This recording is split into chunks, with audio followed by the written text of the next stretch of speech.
நான் வந்து Joy Krishna support பண்ணேன். இப்போ எல்லாமே மாட்டாதுன்னு சொல்றது எப்படிமா ரெங்கராஜுக்கு சப்போர்ட் சொல்லுவீங்க?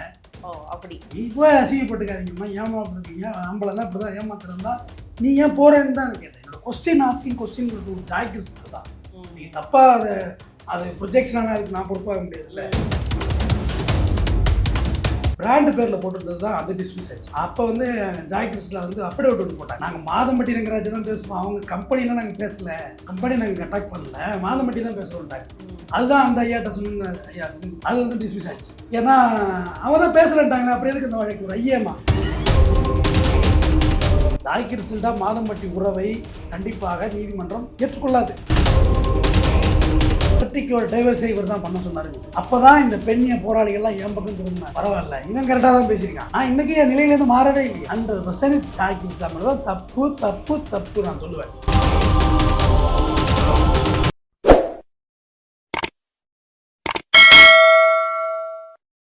வணக்கம் சார். வணக்கம் சார். நீதி வெல்லும், ஜாய் கிறிஸ்டில்டா நீதி வென்றுச்சு சார். நான் சொல்றேன், நான் தான் ஆரம்பத்திலே சொல்லியிருந்தேன் உங்கள்கிட்ட. என்ன சார் சொன்னீங்க? மாதம்பட்டி வந்து வாண்டடாக வண்டியில ஏறாரு அப்படின்னு சொல்லி உங்க சேனல்லே பேசியிருக்கேன், நீங்களே அதை கன்ஃபர்ஸ் பண்ணிருக்கீங்க. அது விளக்கமும் நான் சொன்னேன், தெளிவாக சொன்னேன். வாண்டடாக வண்டியில் ஏறுறது ஆகாது. நான் அவர்கிட்ட என்ன சொன்னேன், ஒரு ஃபேக் டாக்குமெண்ட் வச்சிருக்கோம்னு வச்சுக்கோங்க, ஒரு இல்லீகல், அதாவது ஒரிஜினல் கிடையாது அது, ஆனால் டாக்குமெண்ட் தான் அப்படின்னா கோர்ட்டுக்கு போகக்கூடாது, கோர்ட்டு பக்கமே போகக்கூடாது, வெளியில் வச்சே டீல் பண்ணணும். அதை டீல் பண்ணி வெளில வச்சு ஒரு மாதிரி அதை செட்டில் பண்ணணும். ரங்கராஜுக்கு தான் சப்போர்ட் பண்ணீங்களே சார், ஏன் இந்த பொண்ணு வலைய விரிச்சா நீங்க விழுந்து விழுவீங்களான்லாம் கேட்டீங்களே சார்? அந்த மீனிங்ல சொல்லலை, கோர்ட்டுக்கு போனதுல எனக்கு உடன்பாடு இல்லைன்னு தான் சொன்னேன். சப்போர்ட்லாம் கிடையாது. நான் வந்து ஜாய் கிருஷ்ணா சப்போர்ட் பண்ணேன். இப்போ எல்லாமே மாட்டாதுன்னு சொல்றது எப்படிமா ரெங்கராஜுக்கு சப்போர்ட் சொல்லுவீங்க? ஓ அப்படி. இப்போ அசிங்கப்பட்டுக்காதீங்கம்மா, ஏமாப்பிருக்கீங்க, ஆம்பளைலாம் இப்படி தான் ஏமாத்துறதா, நீ ஏன் போறேன்னு தான் எனக்கு கேட்டேன். என்னோட கொஸ்டின் ஆஸ்கிங் கொஸ்டின் கொடுத்து ஜாய் கிருஷ்ணா தான். நீங்கள் தப்பாக அது ப்ரொஜெக்ஷனான அதுக்கு நான் பொறுப்பாக முடியாதுல்ல. பட் ரங்கராஜ் கோர்ட்டுக்கு போனது நான் தப்புன்னு தான் மாட்டிப்பாரு, பேக் அடிச்சுன்னு சொன்னேன். கோர்ட் என்டர்டைன் பண்ண மாட்டாங்கம்மா. இந்த குப்பை ஓட்ட உடச்ச விஷயத்தில் கோர்ட் என்டர்டைன் பண்ணாது, டென்ஷன் ஆகிடுவாங்க. இதெல்லாம் ஒரு மேட்ரா, எப்படி இதில் என்ன டேமேஜ் ஆகிட்டு உங்களை? அதாவது இன்ஸ்டாகிராம் இதெல்லாம் போட்டாங்களம்மா, இன்ஸ்டாகிராம் கிருன்னு ஆகிடுவாங்க. ஏன்னா இன்ஸ்டாகிராம்லாம் கோர்ட்டுக்கு வந்தால் என்ன வருது, காத்து கருப்புகளெல்லாம் நீதி கேட்டு போவான் போல இருக்கு. திருச்சி சாதனா காத்து கருப்புகளெல்லாம் ஏற்றுக்கிறான் அல்லின்னு அப்படிதான் சார் போனாங்க. அப்படிதான் ஆகிட்டு இந்த மேட்டர் இன்ஸ்டாகிராம்ல வந்து எடுக்கணும், டேமேஜ் ஷூட் போட்டாங்கல்ல, டேமேஜ் ஷூட் வந்து அது எடுக்க முடியாதுங்கிறது இவங்க ஸ்டாண்டு. கோர்ட்டும் அதே கன்ஃபியூஸ் பண்ணிடுச்சு. இதெல்லாம் ஒரு மேட்டராங்க, டிஸ்மிஸ் பண்ணு, அவ்வளோதான். ஃபர்ஸ்ட் வாட்டி ஒரு டிஸ்மிஸ் ஆனப்போ நான் கோர்ட்டில் இருந்தேன். நான் கோர்ட்டில் இருந்தேன். ஒரு செகண்ட் தான் மாண்புமிகு நீதியரசர் சார் அது வந்து ஐயா என் செந்தில்குமார் ஐயாட்ட வந்துச்சு. அது செகண்ட் தான் டிஸ்மிஸ். ஃபஸ்ட்டு இப்போ இது அடுத்ததும் போச்சு, அவ்வளோதான். இதுக்கப்புறம் மகளிர் ஆணையம் மறுபடியும் ஃபஸ்ட்லேருந்து மகளிர் ஆணையம், டிஎன்ஏ டெஸ்ட்டு, எல்லாத்துக்கும் இவர் ஹைகோர்ட்டுக்கு வேண்டி தான் வெயிட்டிங் இருந்தாங்க இவங்களும். வேறு மாதம் எந்த தைரியத்தில் சார் ரங்கராஜ் வந்து ஹைகோர்ட் வரைக்கும் போனார்? ஹைகோர்ட்டை தான் டேமேஜ் விட்டு போடணும், கோடியில் போகுது இல்லை, அதில் 16 கோடி இந்த மாதிரி ரேஞ்சில் போயிட்டு டேமேஜ். ஆக்சுவலாக அந்த அவங்களுடைய பிராண்டு பேரில் போட்டிருந்தது தான் அது டிஸ்மிஸ் ஆச்சு. அப்போ வந்து ஜாய் கிருஷ்ணா வந்து அஃபிடவிட் ஒன்று போட்டாங்க. நாங்கள் மாதம்பட்டி ரங்கராஜ் தான் பேசுவோம், அவங்க கம்பெனிலாம் நாங்கள் பேசலை, அவங்க கம்பெனி நாங்கள் அட்டாக் பண்ணல, மாதம்பட்டி தான் பேசுகிறோம்ட்டாங்க. அதுதான் அந்த ஐயாட்ட சொன்ன ஐயா செந்தில்குமார் ஐயாட்ட, அது வந்து டிஸ்மிஸ் ஆச்சு. ஏன்னா அவன் தான் பேசலன்ட்டாங்களே, அப்புறம் எதுக்கு இந்த வழக்கு? ஒரு ஐயமா அது அவன் தான் பேசலன்ட்டாங்களே, அப்புறம் ஏன் அது அந்த வழக்கு தேவையில்லாதுன்னு சொல்லி டிஸ்மிஸ். மெயின் கேஸ் இருக்குது, மெயின் கேஸில் இது ஒன்று அவுட்டு, இதுவும் அவுட்டு. இப்போ டிஎன்ஏ வந்து யாருக்கு சாதகமாக சார் வரும்? அது இல்லைம்மா, அது அவங்களுக்கு வேறு எடுத்துக்கிட்டது, நம்ம என்னமா செய்ய முடியாது? யாருக்கு சாதகமாக இருந்தால் தான் நமக்கு என்ன இருக்குது சொல்லுங்க. அது வந்து எது வந்தாலும் சொல்ல போகிறோம் நம்ம ஒன்று. அது ஒருவேளை ஆப்போசிட் டு ரங்கராஜ் வந்துருச்சுன்னா என்ன மாதிரியான இழக்க வேண்டிய விஷயம்? அவர் தான் வாழ்நாள் முழுக்க அந்த குழந்தைக்கு எல்லாம் பண்ணுறேன்னு சொல்கிறாருல்ல, அதை பண்ண வேண்டியதான். ஏன்னா இது எப்படின்னா, இப்போ ஒரு இதான் நான் இப்போ சொன்ன விளக்கம் வந்துட்டீங்களா, மறுபடியும் பாயிண்ட் வந்துட்டீங்க. ஜாய் கிருஷ்ணா கோர்ட்டு பக்கம் போகல, மகளிர் ஆணையத்தோட நின்றுக்கிட்டு கோர்ட்டு போய் இதை லீகலைஸ் பண்ண முடியாதுன்னு ஜாய் கிருஷ்ணாவுக்கு தெரியும். அவங்களும் அட்வொகேட் வச்சு தரமாக இருப்பாங்க, எல்லாருமே ஆளை இல்லை. அவங்க யார் அப்பியர் ஆகுங்க தெரியுமா? ஜாய் கிருஷ்ணா அட்வொகேட்னா தெரியுமா உங்களுக்கு? இப்போ ரியல் ஆயிருக்கலாம், பெரிய லீடிங் லாயர்ஸ் தான் அவங்க தான் இறங்குறாங்க. அப்போ அவங்க வந்து கைட் பண்ணுவாங்க, இதுக்கு மேலே அதில் போக வேண்டாம், அதை ஸ்டடி பண்ண முடியாது. ஜாய் கிறிஸ்டல்டா மாதம்பட்டி உறவை கண்டிப்பாக நீதிமன்றம் ஏற்றுக்கொள்ளாது. அதை ஸ்டடி பண்ண முடியாது. கேஸில் எதுவும் ஸ்டடி ஆகாதுமா, அது ஆகாது. அது விட்டு மகளிர் ஆணையம் பாதிப்பு அப்படி இப்படி சுற்றிட்டாங்க அவங்க. அதோடு நின்றுக்கிட்டாங்க அவங்க. அதுக்கு மேலே போகல. அது மேலே போனால் சிக்கல் வந்துருக்கும். நீங்கள் யார் அப்படின்றவாங்க. Oh you I am Joy Crizildaa. What your name Joy Crizildaa, மாதம்பட்டிக்கு நீங்கள் யார் மேட்ரு சிக்கியிருக்கும். அதில் அவங்க ரிவர்ஸ் ஆகிட்டாங்க. ஆமா, ஆரம்பத்தில் என்னை கழுவி ஊற்றிய பெண்கள்லாம் பிற்பாடு எனக்கு ரசிகர் மன்றம் அமைச்சாங்கம்மா, மாநில தலைவராகவே எடுத்துக்கிட்டாங்க என்னையா. அவங்க டாக்டர் அந்த அக்கா. நாங்களே ஆரம்பத்துல ஐயோ பெண்களை திட்டுறாரு இவருன்னு பயங்கரமா நாங்களே திட்டிட்டோமே சார் உங்களை. இப்ப பார்த்தா அப்படியே இல்ல, அந்த அதோட பெர்ஸ்பெக்டிவே வேற மாதிரி. பெர்ஸ்பெக்டிவ் வேற மாதிரி சொன்னேன். ஏன்னா உங்களுக்கு அது இல்ல, நான் நல்லா தானே சொன்னேன், புரியுற மாதிரி தான் சொன்னேன். நான் ரொம்ப குழப்பலையே. இல்ல குழப்பலாம் இல்ல. பட் இருந்தாலும் வந்துட்டு அது டைரக்டா நீங்க சொல்றது வந்து சில பேத்துக்கு அதை அண்டர்ஸ்டாண்ட் பண்ணிக்க முடியல. நான் வெளிப்படையா சொன்னேன். பாதிக்குதுமா, உங்களுக்கு தான் பாதிப்பு. வந்து 2வது குழந்தை, உன்னுடைய உடல் நம்ம எவ்வளோ ஒரு குழந்தை பிக்கிறதுக்கு உடம்பு உன்னுடைய சத்து பூரா அந்த குழந்தை எடுத்து ஒரு சத்து பூரா அந்த குழந்தை வாங்கி ஒரு தொப்புள் கொடி வழியாக சாப்பாடு போய் ஒரு குழந்தை வர்றதுங்கிறது வந்து ஒரு பிரசவம். மெட்டர்னிட்டியில் இறந்து போனவங்க எவ்வளோ பேர் இருக்கிறாங்க. இப்போ எல்லாம் டெக்னாலஜி வளர்ந்துருச்சு, யாரும் சாப்பிட்றது இல்லை. பிரசவ வரையில் ரொம்ப ரேர் கேஸ் இல்லை, 0.1% இருக்கலாம். ஆனால் அது அவ்வளோ பேர் செத்துருக்குறாங்க. ஒரு குழந்தைய வாங்கி அது வளர்த்து அதுக்கு அப்பா பேர் அப்பா தலையை கிருன்னு சுற்றுது. ரஜினிகாந்த் கேட்டாங்க கொள்கை என்னோட தலை சுற்றிட்டு உண்மைதான், எந்திரில் சுற்றும்ல, கமான் ரோபாட் சுத்து ரோலிங் சிட்டின்னு சுற்றும்ல, சொல்லியாச்சுன்னு தலை சுற்றும் தான். எவ்வளோ வாந்தி எடுக்கணும், எவ்வளோ சுற்றும், என்னென்ன பண்ணும் அந்த குழந்தை. நான் என்ன சொல்கிறேன், நான் கேட்ட கேள்வி இதுதான். அப்பன் பேரை வச்சுக்கிட்டு புள்ள பெற்றீங்கன்னா பிள்ளைய பெற்றுக்கிட்டு அப்பன் விஷயம் தேடுவீங்களான்னு கேட்டேன். இது எப்படி தப்பாக ப்ரொஜெக்ஷன் ஆச்சுன்னு எனக்கு தெரியவே இல்லை. அந்த பிள்ளையோட எதிர்காலத்தை பாருங்கம்மா. அதாவது கமலஹாசன் ஒரு கவிதையில் சொல்லுவார், நாம் வாழ்ந்த வாழ்க்கைக்கு சான்றாவது இன்னொரு உயிர் தான் இடிம்பர். செம்ம லைன் இல்லைல்லாம்.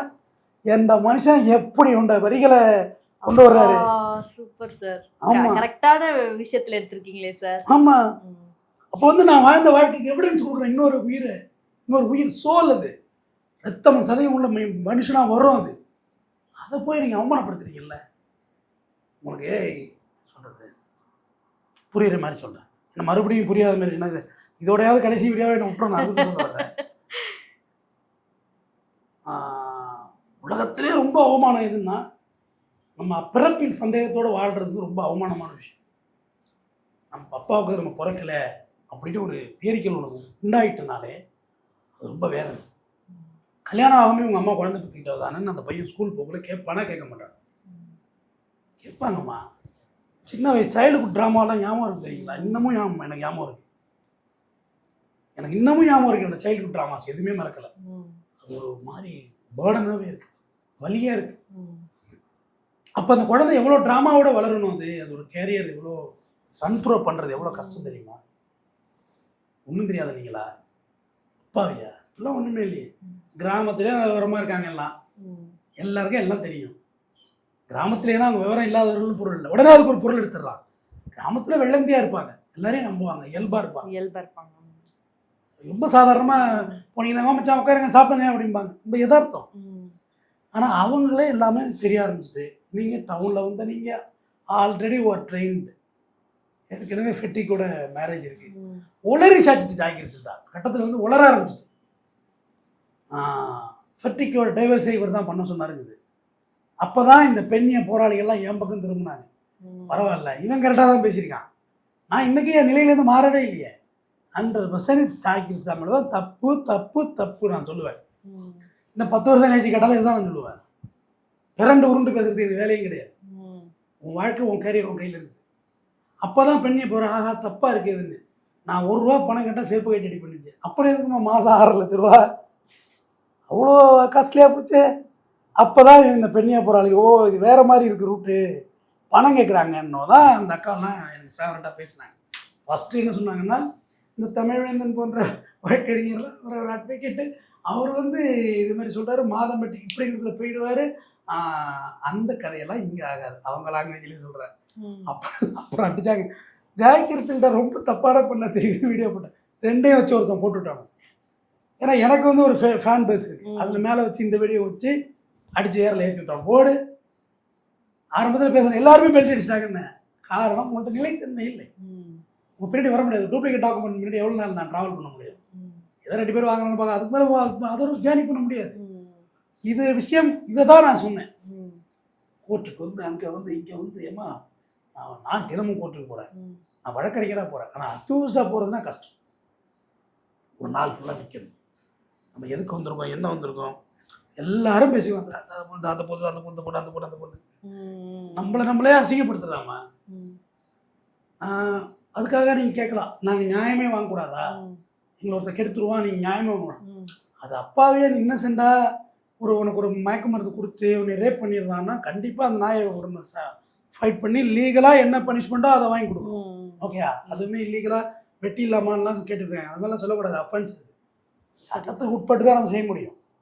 லாஃபுல்லாக தான் செய்ய முடியும். டியூ டு லா ப்ராசஸ் தான். இவங்க இதில் எங்கே நியாயம் இருக்குது? ஆல்ரெடி ஜாய்க்கு ரிசல்ட்டாக தான் சுருதியோட வாழ்க்கையை தட்டி கொடுக்குது. நியாயமாக பேசுங்க, நீங்களும் நியாயமாக பேசுங்க. நீங்களும் ஒரு பெண் தான், உங்களுக்கு பெண் தானே அப்படிங்கிற மாதிரி இல்லை. நீங்கள் நியாயத்தை சொல்லுங்கள். சுருதினா அங்கே ஒரு பொண்டாட்டி இருக்கார்ல, அவ வாழ்க்கை நீ தான் தட்டி போடுங்கிற. அதுக்கு தான் வீடியோ போட்டிருக்காங்களே. என்னன்னா வந்து நான் வந்து ஸ்ருதி கூட பேசுறதுக்காக என் ஃபோன்லேருந்து கால் பண்ணேன். ரங்கராஜ் வந்து கால் பண்ண சொன்னார், அவரே கால் பண்ண சொன்னார். அவரோட ஃபோன்லேருந்து கால் பண்ணப்போ பிளாக்ல இருந்துச்சு. ஏன்னா அவங்களே ஒரு அட்வொகேட்டாமே சார். ஸ்ருதி ரங்கராஜ் எதுக்கு உங்க வீட்டுக்கு வந்தா? அதுக்கு பதில் சொல்லுங்க. ஸ்டைலிங்க்கு, ட்ரெஸ் ஸ்டைல் பண்ணுறதுக்காக. அது வீட்டுக்கு தான் வருவாங்களாம்மா? Personal stylist sir. அப்போ பர்சனல்னால் அப்புறம் இப்படி தான் இருக்கும்மா, முன்னப்பட தான் இருக்கும். அதுக்கு ஒன்றும் பண்ண முடியாது. ஏமா நீங்கள் வேறு அந்த பிள்ளைகள் எனக்கு இதில் ரங்கராஜோட பிள்ளைகளோட எல்லாமே நினச்சிப்பாரு. அதுவும் ஸ்கூலுக்கு போகணும்ல. அந்த உங்கள் அப்பா என்னடா டேய் என்ன பண்ணுறாரு, டிஎன்ஏ எடுத்துட்டாரா இல்லையா கேட்பாங்களா இல்லையா? இது நடந்திருக்குமா? நான் ஏதோ எங்கே இது மாதிரி வந்து இல்யூஷனாலாம் பேசலை. எல்லாம் வாழ்க்கையில் உள்ளது தான். நம்ம அப்பா தப்பு பண்ணார் அப்படின்றது எப்போ நம்ம ஒத்து போனால், நமக்கு ஒரு வயசாகி வந்த பிறகு எங்கள் அப்பா காதல் மண்ணே அப்படின்னு சொல்லுவோம். கரெக்டு தானே? கண்டிப்பாக. ஆனால் சைல்டுஹுட் ட்ராமாவில் தாங்கவே முடியாது. நம்ம அப்பா தப்பானவர், அம்மா தப்பானவர், சின்ன பிள்ளைல நம்மளால் ஏற்றுக்கவே முடியாது. அது அம்மா தப்புங்கிறது எந்த வயசுலையும் ஏற்றுக்க முடியாது. பார்க்குற எல்லா ஆடியன்ஸுக்கும் கேட்டு பாருங்க, ஏற்றுக்கவே முடியாது. மனசு ஒத்துக்காது. காரணம், mother is a faith, father is a trust. அப்பா என்பவன் நம்பிக்கை, அம்மா என்பவன் உண்மை. என் உண்மையில் எப்படி தப்பாக போயிட்டுனா நான் தப்பானவன் ஆகிடும்ல. அம்மா சொல்லி தான் தெரியும் இவன் தான் அப்பா உனக்குன்னு. யாரை உண்மை கை நீட்டலாம்? அப்பா அம்மா. அவன் என்னடா வைப்பான், இவன் தாண்டா வைப்பான்னா அவன் தான் அப்பா. ஆனால் அப்பா நம்பிக்கை தான், அது ஒரு நம்பிக்கை. ஆனால் அம்மாங்கிற உண்மை இல்லை. அவன் வைத்திருந்தாலும் நான் பிறந்தேன், அது மாற்ற முடியாதுல்ல. அப்போ அதில் தப்பாகிட்டு ரொம்ப சிக்கலாகிடும். இடகுடமான நிலைக்கு அந்த குழந்தையோட எதிர்காலம் போயிடும். நான் ஒரு டேட்டாவே வச்சுருக்கேம்மா. ஆன்டி சோசியல் எலிமெண்ட்டாக மாறினவங்களை பார்த்தீங்கன்னா அப்பா சரி இருக்க மாட்டான், அம்மாவுக்கு நிறைய அஃபேர் இருக்கும், அம்மா இந்த பிள்ளைக்கு வேறு பிறந்திருக்கும், அந்த இன்னொரு கல்யாணம் பண்ணியிருப்பாங்க, இன்னொரு கல்யாணம் அதில் ஒரு பிள்ளை பிறக்கும், அந்த பிள்ளையை செல்வமாக வளர்த்துருப்பாங்க, இந்த பிள்ளையை நல்லா வளர்த்துருக்க மாட்டாங்க. இப்படியா ட்ராமா, சைல்டுஹுட் ட்ராமாவில் அந்த குழந்தை மாற ஆரம்பிச்சு ஆளவந்தான் அப்பு கமல் மாதிரி மாறிடுவாங்க. ஒருத்தன் விஜய் ஆர்மி ஆஃபீஸர் ஆயிடும், இன்னொருத்தன் ஆளவந்தான் அப்புவா மாதிரி மென்டலி சிக்காயிடுறான் பாருங்க சின்ன பிள்ளையிலேருந்து. ஸோ சைல்டுஹுட் ட்ராமா நீங்கள் ரொம்ப ரெஸ்பான்ஸ் பண்ணணும். குழந்தைகளை ரொம்ப மதிங்க. ஒரு குழந்தைய நீங்கள் அவமானப்படுத்துறது வந்து ஒரு தற்கொலைக்கு சமம்னு மெடிக்கலில் சொல்கிறாங்க. பீடியாட்ரிஷன் டாக்டர்லாம் சொல்கிறாங்கல்ல, அவங்களாம் எவ்வளோ அழகாக சொல்கிறாங்க. இதெல்லாம் இப்படி பண்ணக்கூடாது, பேசக்கூடாது, குழந்தைக்கு முன்னாடி கெட்ட வார்த்தை பேசக்கூடாது, குழந்தைக்கு நம்ம அப்பா அம்மா அடிச்சுக்கிறது, நான் இதுமாரி சண்டை போட்டுறதுங்க. இந்த பிள்ளை எப்படி நல்ல பிள்ளை வளரும்? ஸோ அதை தான் நான் சொன்னேன். எனக்கு ஜாய் கிருஷ்ணாவோட வெல்ஃபேரை பற்றி எனக்கு அக்கறை கிடையாது, மாதம்பட்டியோட வெல்ஃபேரை பற்றி எனக்கு அக்கறை கிடையாது. அவங்க ஏதோ பண்ணிட்டு போகிறாங்க. அவன் பணம் வச்சுருக்கான், இந்த அம்மா என் பாசத்தை கொட்டி இறைச்சிருக்கு, அவங்க ஏதோ பண்ணாங்க, ஓகேவா? ஆனால் அதுக்கு பிறகு உள்ள குழந்தைகளை தான் நான் பேசுகிறேன். கண்டிப்பாக மாதம்பட்டி குழந்தைகளுக்காண்டி நான் பேசுகிறேன். நீ ஏதோ பண்ணிட்டு தொலை, பிள்ளையோட எதிர்காலம் பாதி. சின்ன பிள்ளைகள் இந்த ஸ்கூல்லாம் அந்த கிரிட்டிசிசம் உங்களுக்கு அடிபட்டுறதும் தெரியும். எதையுமே ஏற்றுக்க முடியாது. அந்த ட்ராமாஸ்லேருந்து வெளியே வரமாட்டோம். ஸோ அந்த பிள்ளைகளோட எதிர்காலத்துக்காண்டி நம்ம அனுசரித்து போகணும். சீமானண்ணன் கூட அவர் பயங்கரமாக நானும் ஓட்டுவோம், அவர் அதெல்லாம் பெருசாகவே எடுத்துக்க மாட்டார். அவர் ஒரு இதில் சொன்னார், என் பிள்ளையெல்லாம் பெரிய பிள்ளைலாம் ஆகிட்டான், பள்ளியிடம் போகிறானுங்க, இன்னமும் அதே சொல்லிட்டு இருந்தா எப்படி அப்படின்னு. அதாவது வலியான வார்த்தை அது. வாலிப வயசுல இருந்தது தான், போனது தான், வச்சது தான். ஆனால் பிள்ளைங்கள்லாம் பெருசாகிட்டாங்க. இன்னமும் அந்த ட்ராமாஸை பண்ணக்குள்ள அவன் என்ன சொல்லுவான், ஆமாம் இவன் பெரிய அப்போ பெரிய யோக்கியம், நம்ம இப்படி இருக்கணுமாங்கிற நிலையை அவன் எடுத்துட்டான்னு வச்சுக்கோ, அவன் வாழ்க்கை தப்பாக போயிடும். எவ்வளோ நாள் தான் அம்மா கண்ட்ரோல் பண்ணி வைக்க முடியும்? ஒரு அப்பாடா ஒரு இடத்துக்கு மேலே கேட்க மாட்டாங்க. தலைக்கு தோலை கோயிலுக்கு தோழன் தானே. அந்த வார்த்தையை நான் ரெஸ்பான்ஸ் பண்ணேன் சீமான்கிட்டேருந்து. அதேமாதிரி மாதம் மாட்டிகிட்டே அந்த வார்த்தையை நான் ரெஸ்பான்ஸ் பண்ணுறேன். உங்கள் பிள்ளைங்களோட எதிர்காலம் இருக்குது. யாருக்குமா இங்கே ஆசை இல்லை? எல்லாருக்கும் ஆசைகள் இருக்குமா? இல்லைன்னு சொல்லுது. நான் வெளிப்படையாக சொல்கிறேன், தைரியமாக இருக்கேன். ஆசை இல்லாமல் யார் இருப்பா? எல்லாருக்கும் எல்லாம் ஆசை தான். சுகர் இருக்கும், அப்போ தான் ஸ்வீட் சாப்பிட்ணுன்னு தோணும். ஸ்வீட் வச்ச காலங்களில் சாப்பிடல. அப்போ நம்ம எதுக்காக வேண்டி ஒரு நெறியோட வாழ்கிறோம் இருந்திருக்கலாம். ஆனால் நம்ம நெறிப்படுத்திக்கணும் ஒரு வாழ்க்கை. கண்டிப்பாக. பிஃபோர் மேரேஜ் சொல்லுவாங்க, நீ கல்யாணத்துக்கு முன்னாடி எப்படி இருந்தோல, ஆஃப்டர் மேரேஜ் என்னோட ஒழுங்காக குடும்பம் நடத்தும்பாங்க. உயர்வான வார்த்தை அது. திருப்பி நீ அதே மாதிரி அல்லோலம் பண்ணினா, நான் இன்னைக்கு சொல்கிறேன், எழுதி வச்சேங்க எனது அருமை சகோதர சகோதரிகளே, நேர் வழியில் நடக்காத குடும்பம் சரியாக போகல. ஆஃபீஸ் ஃபுல்லாக கட்டுதான் இருக்குது, எடுத்து படிங்க. எதுவுமே எல்லாம் ஃபெயிலியர் தான் இருக்குது. நேர் வழினா ஒரு அறம், குறைந்தபட்ச அறம் ஒன்று வேண்டும். ஒரு கணவன்னா அவன் அந்த குடும்பத்துக்கு உழைக்கணும், சம்பாரிச்சிட்டு வரணும், வீட்டுக்கு கொண்டாந்து கொடுக்கணும். இதே வாரத்தில் ஒரு நாள் 2 நாள் குடிக்கிறான்னா அதை விட்டு தள்ளுங்க. அதை போய் பெருசாக ப்ரொஜெக்ட் பண்ணி அவனுக்கு ஃபேமிலியை உடைச்சாதீங்கன்னு சொல்லணும், உடச்சி விட்றாதீங்க. மனைவினா ரைட்டில் எல்லாம் வேலைக்கு போனால் வேலைக்கு போயிட்டு வரணும், சமைக்கணும், பிள்ளைங்களை ரெடி பண்ணணும், டெடிகேட் பண்ணி தான் ஆகும். இழந்து தாமா ஆகணும். நம்மளை இழந்தால் தான் நம்ம பிள்ளையை உருவாக்க முடியும். என்னையும் இழக்க மாட்டேன், என்னை நானும் மினிக்கு வேணால் மேனா மினிக்கு வேலை பார்த்தா போக வேண்டியதான், பொங்கலோ பொங்காதான். எத்தனை பேர் நடைமுறை இருந்த பாதைகள் கண்ணா பின்னான்னு வாழ்க்கை போயிட்டுமா, யாருமே ஸ்டடி பண்ண முடியல. அவங்களால யாரையுமே ஸ்டடி பண்ண முடியல. அதாவது ஒரு நல்ல பொம்பளைய தவறான வழிக்கு அழைச்சிட்டு போயிட்டீங்கன்னா அந்த பொம்பளை திருப்பி நல்ல பொம்பளைய மாற முடியாது.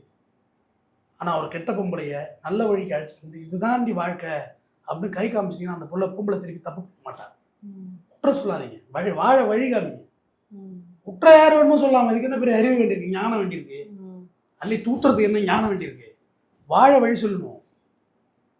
நான் என்னுடைய ஆத்ம திருப்தி, நான் ஒரு வாத்தியாராக போகணும்னு ஆசை. சத்தியமாக என்னோட கனவே அதுதான். அவர் ஸ்கூல் டீச்சராக போகணும், பெஸ்ட்டு டீச்சராக இருந்திருப்பேன். படத்தில் நடிக்கிற சமுத்திரகனியோடலாம் டபுள் மடங்கு இருந்திருப்பேன். வாய்ப்பு இல்லை எனக்கு. எங்கள் அப்பா அது விரும்பலை என்ன வாத்தியாரை போ. ஏன்னா எங்கள் அப்பா வாத்தியார், எங்கள் தாத்தா வாத்தியார், எங்கள் குடும்பமே எல்லாம் வாத்தியார் தான். அது விரும்பலை. என்ன ஒரு புரட்சியான லீடராக மாற்றணும்னு எங்கள் அப்பா பிரியப்பட்டார். புரட்சிகரமான நான் வாத்தியாராக இருந்திருந்தால் இப்படி தான் இருந்திருப்பேன் மாணவர்கள்ட்ட. எனக்கு ரொம்ப வருஷம் கழிச்சு தான் அந்த யூடியூப்புங்கிற பிளாட்ஃபார்ம் எனக்கு கிடைச்சிது. God is great. மறுபடியும் நான் உங்களை சந்திக்கிறதுக்கு, உங்களோட உரையாடுறதுக்கு எனக்கு ஒரு வாய்ப்பு. அதை தான் நான் இந்த யூடியூப்பை பார்க்குறேன். இதில் வருமானம் பண்ணணும், அந்த பண்ணணுங்கிற மனநிலையெல்லாம் எனக்கு இல்லை. என்னகிட்ட இருக்க தான் நான் உங்களுக்கு சொல்கிறேன். எனக்கு தெரிஞ்சதை சொல்கிறேன், தெரிஞ்சதை கூட்டுறேன், உளர்றேன், ஏதோ ஒன்று பண்ணுறேன், ஏதோ ஒன்று உங்கள்கிட்ட கன்வே ஆகணும். எனக்கு மனதார சொல்கிறேன், மனதில் பெருமைக்குரிய விஷயங்களாக நான் பார்க்கிறேன். எனக்கு ஒரு மாவட்டத்தை வேணா சொல்கிறேன், பட் ஊரை சொல்லலை. கடலூர்லேருந்து ஒருத்தர் ஃபோன் அடித்தார். நிறைய பேர் ஃபோன் அடிக்கிறாங்க, நிறைய கால்ஸ் எடுக்க முடியல, மன்னிச்சேங்க, ஏன்னா எனக்கு வேலை இருக்குது, எடுக்க முடியல. ஆஃபீஸ் நம்பருக்கு பேசுங்க, உங்களுக்கு எல்லாம் சப்போர்ட் பண்ணுவாங்க. அவர் அடித்தவர், சார் மாரி நீங்கள் தானே? ஆமாம் நான் தான், சொல்லுங்கள் அப்படின்னு. 10 வருஷத்துக்கு முன்னாடி உங்கள் குரல் எனக்கு கேட்டிருந்தா என் வாழ்க்கை திசை மாதிரி இருக்காது அப்படின்னாரு. சொல்லுங்கள் அப்படின்னு. இல்லை சார், நான் 3 கொலை வழக்கில் இருக்கிறேன், எங்கேயுமே வாழ முடியல, ஓடிக்கிட்டே இருக்கேன், எங்கேயுமே நிற்க முடியல, வாழ்க்கை நிற்கவே இல்லை, வீட்டில் தங்கலை, தங்கினா போலீஸ் பிடிக்குது, ஆப்போசிட் போடுறது ட்ரை பண்ணுறாங்க, தண்டனையாக ஆகிடும் போல இருக்குது, வாழ்க்கையே ஒரு சூன்யம் ஆகிட்டு இருந்தார். அப்போ தான் ரியலி நான் சந்தோஷப்பட்டேன். நான் நல்லதை விதைத்திருக்கிறேன் இந்த சமுதாயத்துக்கு. 10 வருஷம் முன்னாடி நீங்கள் கிடச்சிருந்தீங்கன்னா நான் பண்ணியிருக்க மாட்டேன். நான் சொல்கிறதே அதுதான். ரவுடிசத்தை பற்றி பேசுகிறேன்னா ப்ரமோட் பண்ணலை, நான் பண்ணால் காலி ஆகிடுவேன். அதை விட நீ அடிச்சதை வாங்கிட்டு போயிடலாமா? என்ன ஆகிட போகுது? இப்போ அடித்தா நீ பெரிய மனுஷன் ஆகிட போறியா? அடிச்சுட்டு போயேன், நீ பெரிய மனுஷனாக எடுத்துகிட்டு போ, நான் சின்னவனாகவே எடுத்துகிட்டு போகிறேன். விட்டு கொடுத்து போயிட்டே இருக்கணும். ஒரு அற்புதமான வாழ்க்கைமா நமக்கு கிடச்சிருக்கு. சின்ன வாழ்க்கைமா. 40, 50, 55, 60 அதுலேயே 2 கார்டு ஆகிடுறது. கண்டிப்பாக எவ்வளோ என்னோட சக நண்பர்களே இருந்துருக்குறாங்கம்மா. மிச்சம் மீதி கடவுள் நம்மளை வச்சு ஓட்டிக்கிட்டு இருக்காங்க. குறைவான வாழ்க்கை பயணத்தை முடிந்த வரை நம் நேர்மையோடு வாழணும். நீ ஃபெர்டிக்கை விரும்பி தானே கல்யாணம் பண்ண, லவ் மேரேஜ் தானே அது. யார் ஜாய்க்கு கல்யாணமா லவ் மேரேஜ். ஆமாம், ஃபெர்டிக் லவ் மேரேஜ். அவரும் கிறிஸ்டியன், இதுவும் கிறிஸ்டியன். ஜாய் கிறிஸ்டியன் தான் ஃபெர்டிக். அவருடைய வாழ்ந்திருக்கலாமே. உன்னை விட ஒன்று எல்லாத்துலேயும் பெட்டராக தான் தெரியும்.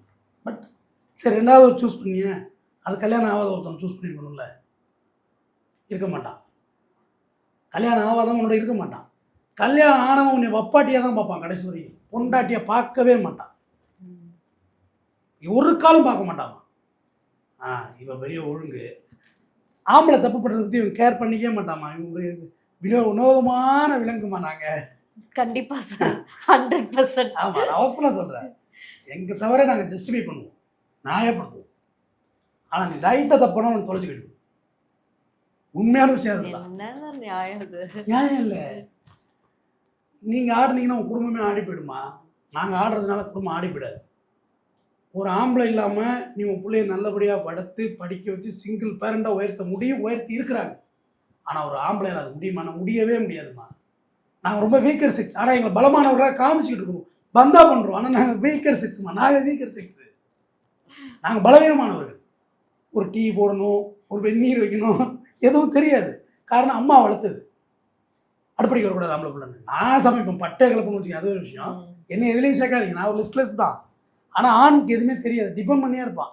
பனியன் எங்கே இருக்குது ஏங்க, அது புள்ள பனியனுங்க, உங்கள் பனியன் வேறுங்க.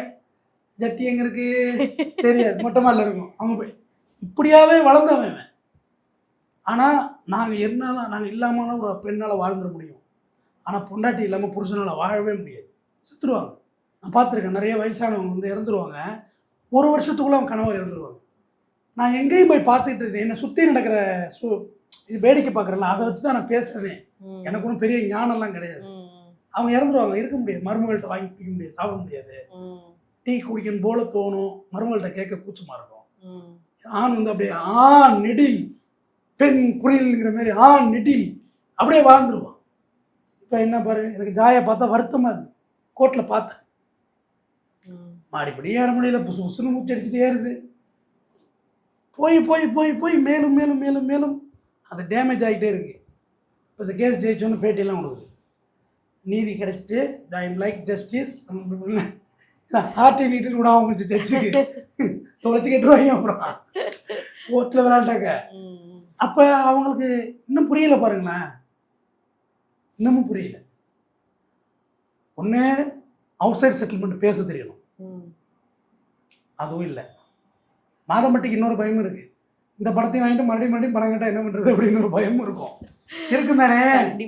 பொங்கல் வருது, மாதம்பட்டிக்கு ஒரு ரிங் பண்ணு, ஜிபே பண்ணுங்க, ஜாய் பேசுகிறேன், ஜிபே பண்ணுங்க. பயந்துருவார், என்னடா இது, எதாவது சமைச்சா ஆர்டர் வாங்கிட்டு வந்தேன், பேமெண்ட் வராமல் இருக்குது, ஜிபே பண்ண சொன்னால் எப்படி, போலீஸ் ஸ்டேஷன் போயிடுவேன். பண்ணுறமா இருமா, அப்படி ஒரு டவுட் இருக்குல்ல. இல்லை, அதில் ஒரு பர்ஸ்பெக்டிவ் இருக்குன்னு சொல்லுவார். அப்படி நடந்துதானே கேட்காதீங்க, ஊராவுண்டு பொண்ணு. ஆனால் இருக்குல்ல, அந்த உள்குத்து இருக்குல்ல, தொடர்ந்து கேட்டுகிட்டே இருந்தால் என்ன பண்ண முடியும். ஏன்னா பிளாக்மெயிலுக்கு எண்டே கிடையாது. பிளாக்மெயில் தான். மெயிலு பிளாக்மெயில், இருட்டு மெயிலு பண்ணி விட்டுருவாங்க. அந்த பயமும் இருக்கும். ஸோ இதை பரஸ்பரம் இவங்க தீர்த்துக்கிட்டு அந்த பிள்ளைக்கு ஒரு நல்ல வாழ்க்கை கொடுங்க. அந்த ரெண்டாவது பிள்ளையை வளர்க்குதுன்னு வச்சுக்கிங்க, அந்த பிள்ளை ஏதாவது சின்னதாக ஒரு தப்பு பண்ணுன்னு வச்சுக்கோங்க, அப்படியே அப்பம் குத்தி அப்படி தான் அடிப்பாங்க. கரெக்டாக? கண்டிப்பாக. நீ ஒரு பெண்ணு, நானும் வளர்ந்தவன், எனக்கு கூட சகோதரிகள் இருக்கிறாங்க, நீ ஒரு தங்கச்சி தான், அப்படி தான் அடிப்பாங்க. அப்படியே பாரு, அப்பனை மாதிரியே பண்ணுது பாரு அப்படின்னு சொல்லுவாங்க. அப்போ அந்த குழந்தை காலம்புற காயத்துடைய வளரும். முறையற்ற பிறப்பில் பிறந்த பிள்ளை, முறையற்று போனது நீங்கள், அந்த குழந்தை இல்லை. அந்த குழந்தை இல்லை, அந்த குழந்தைய அப்படிலாம் ட்ரீட் பண்ணாங்க. ரொம்ப செல்வமாக வளங்க. பிள்ளை இல்லாமல் நிறைய பேர் தவிக்கிறாமா. இங்கே வாங்கம்மா, வடப்பள்ளியில் போய் பாருமா, ஆஸ்பத்திரிக்கு போய் பாருங்க, கொட்டுது கூட்டம், வழி இருக்கு. அவங்க எப்படின்னா வடபழனி சுற்றி உள்ள வீடுகள் பூரா சிங்கிள் பெட்ரூமே 20,000 25,000 வாடகைக்கு போயிட்டு. காரணம், அந்த லேடிஸ் நடக்கக்கூடாதுன்னு சொல்லிடுறாங்க டாக்டரு. அப்படியே பொம்மை மாரி நகர்ந்து வர்றாங்க ஆஸ்பத்திரிக்கு. பக்கத்தில் உள்ள வீடுகள் எடுத்திருக்காங்க வாடகை. எவ்வளோ சர்வே எடுத்து வச்சிருக்கேன் பாருண்ணா. ஒரு விஷயத்தை ஆரம்பித்தா பக்கத்தில் உள்ள வீடுகள் பூரா வாடகை இருந்துச்சு. காரணம், நடக்கக்கூடாது, ஆட்டோவில் வரக்கூடாது, பொம்மை மாரி வச்சுருந்து புள்ள குத்துட்டு போகிறாங்க. அப்படி இருக்க காலகட்டத்தில் உனக்கு ஆண்டவன் அள்ளி அள்ளி கொடுக்குறான், பிள்ளைய வரமாக கொடுக்குறான். அப்போ அந்த குழந்தையோட ரெஸ்பான்சிபிலிட்டி. நான் ஒரு தாயை பார்த்தேன், தினமும் அவங்கள பார்க்குறேன். அவங்க இங்கே ஸ்வீப்பர் வேலை பார்ப்பாங்க. 9 குழந்தைங்க அவங்க. 9 குழந்தைங்க. கணவன் இறந்து போயிட்டார். கடைசி குழந்தை கூட கை குழந்தை. வருமானம் இதுதான். அப்போ வந்து எனக்கு ரியலி அந்த அதுலேருந்து நான் இன்னும் வரையும் வெளியில் வர முடியல. எப்படா வளர்க்க முடியும் பார்த்தேன். அந்த பெரிய பையன் வளர்ந்துட்டான், வேலைக்கு போகிறான். அந்த அம்மா சொல்லுது ஒரு வார்த்தை தெய்வம் மாதிரி தெரிஞ்சுது. அதை பார்த்தா, சார் வளர்ப்போம் சார், உயிரோட தான் இருக்கோம், வளர்ப்போம், வளர்க்குறேனே அப்படின்னாங்க பாருங்க. ஆமாம்மா வளர்க்குறேனே, முடியும் தானே, வேலைக்கு போகிறோம் தானே, பார்ப்போம், பிள்ளைங்க தானே, குழந்தைங்க தானே அடிக்குது, தன்னம்பிக்கை. நம்ம 9 பிள்ளை இருக்கிறோம், நீங்கள் என்னம்மா இப்படி பண்ணிட்டுருங்க, இவ்வளோ காலகட்டம் வளர்ந்துருங்க. அதெல்லாம் ஒன்றும் இல்லை சார், வளர்த்துணும் சார், பார்த்துருவோம் சார், வேலைக்கு போகிறாங்க, வளர்க்குறாங்க, வளர்த்துட்டாங்க. சின்ன பிள்ளைலாம் பெரிய பிள்ளை ஆகிட்டு. இப்போ எனக்கு வயிற்றுக்கு மேலே வந்துருச்சுலாம். 9 குழந்தைங்க. அப்போ எவ்வளோ மதிக்கிறாங்க பாரு. பணம் முக்கியம் இல்லை, குழந்தைய எவ்வளோ ரெஸ்பான்ஸ் பண்ணுறாங்கன்னு சொல்லுவார். பணம் காசு முக்கியம்தாம்மா, வரும் போகும். ஆனால் நம்ம அதுக்காண்டி நம்ம சுயத்தை இழந்துட முடியாதுல்ல. இன்றைக்கி வறுமையாக இருக்குன்னு சொல்லிட்டு விபச்சாரம் பண்ணிட முடியுமா? இன்றைக்கி வறுமை இருக்குது, டெம்பரவரி தான், நாளைக்கு சரியாயிடும் வாழ்க்கை. அதுக்காண்டி இன்றைக்கி எனக்கு பணம் தேவைப்படுது, ஸ்மக்கிள் பண்ணிட முடியுமா? ஒரு கஞ்சா கடத்துறது, ஒரு பவுடர் கடத்துறது மாதிரி செய்ய முடியுமா? செய்யலாமா? அது அதை விட என் வறுமை மேலானதுன்னு நான் நினைக்கிறேன்.